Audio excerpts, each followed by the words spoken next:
नमस्कार दोस्तों, tax of things के यूट्यूब चैनल पर आपका स्वागत है। GSTR 9(9)C के लिए गवर्नमेंट ऑफ इंडिया ने एक नोटिफिकेशन दिया है। Notification number 30/2021 central tax. इसमें भारत सरकार ने GSTR 9(9)C के बारे में बहुत सी बातें कही हैं। आज यही बातें आपसे डिस्कस करने वाला हूँ। सबसे पहला जो अमेंडमेंट हुआ है वो अमेंडमेंट है CGST रूल्स के अंदर।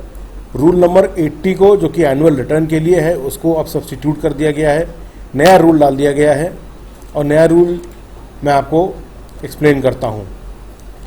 Every registered person other than those referred to in the second provision to section 44 government है, an input service distributor, a person paying tax under section 51 और 52, ये TDS और TCS वाले, a casual taxable person and a non-resident taxable person।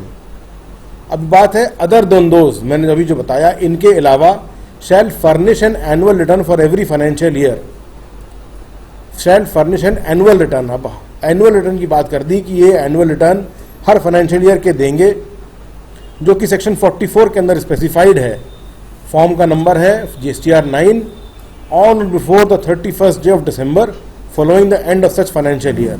Financial year खत्म होगा उसके अगले 31 दिसंबर की डेट है, GSTR 9 आपको दाखिल करना है। बट इन लोगों को 9 दाखिल नहीं करना, इनके अलावा ये जो दिए हुए हैं यहाँ पर, इनके अलावा आपको 9 नहीं दाखिल करना है। अगली बात जो आई, provided that a person paying tax under section 10, ये कॉम्पोजिशन वाले हैं, shall furnish the annual return in form GSTR 9A। और कॉम्पोजिशन वालों की जो एनुअल रिटर्न होगी वो अब GSTR 9A होगी। तीसरी बात, electronic commerce operator, every electronic commerce operator required to collect tax at source.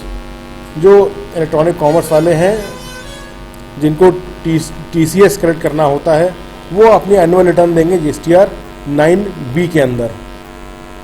अब बात आती है 9C के लिए।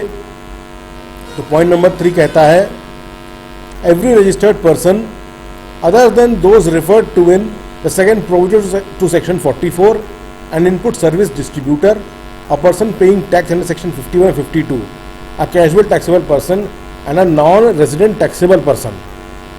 हर व्यक्ति, मगर इन व्यक्तियों को छोड़ के जो भी मैंने आपको बताया, चाहे सरकार हो, input service distributor, TDS TCS collector, casual taxable person और नॉन रेजिडेंट टैक्सेबल पर्सन, इन लोगों को छोड़ करके अगर आपका टर्नओवर फाइनेंशियल ईयर में 5 करोड़ रुपए से ऊपर जाता है, exceeds whose aggregate turnover during the financial year exceeds 5 crore rupees, अगर आपका टर्नओवर 5 करोड़ रुपए से ऊपर जाता है, shall also furnish a self-certified reconciliation statement as specified under section 44 in form GSTR 9C।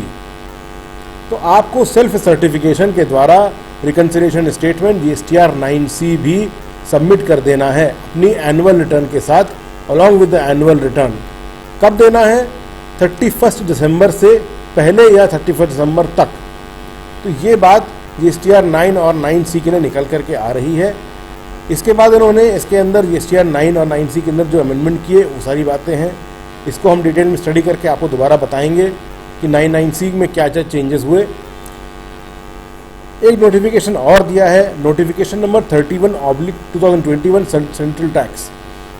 बहुत बड़ी बात इसके अंदर कही गई, the commissioner on the recommendation of the council hereby exempts the registered person whose aggregate turnover in the financial year 2021 is up to 2 crore rupees from filing annual return for the said financial year।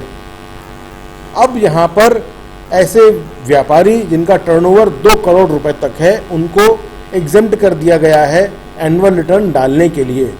मतलब अब आपका अगर turnover 2 crore रुपए तक है तो आपको annual return डालनी ही नहीं है। पहले क्या था? पहले एनुअल रिटर्न जो थी GSTR 9 वो ऑप्शनल थी 2 करोड़ तक वालों के लिए।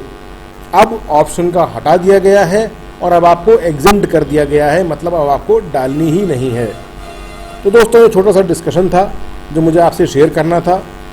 उम्मीद करता हूँ कि आपको अच्छा लगा होगा। अगर पसंद आए कंटेंट तो लाइक करिए, शेयर करिए, सब्सक्राइब करिए और ऐसे ही कंटेंट को देखने के लिए देखते रहिए हमारा चैनल टैक्स ऑफ थिंग्स। नमस्कार।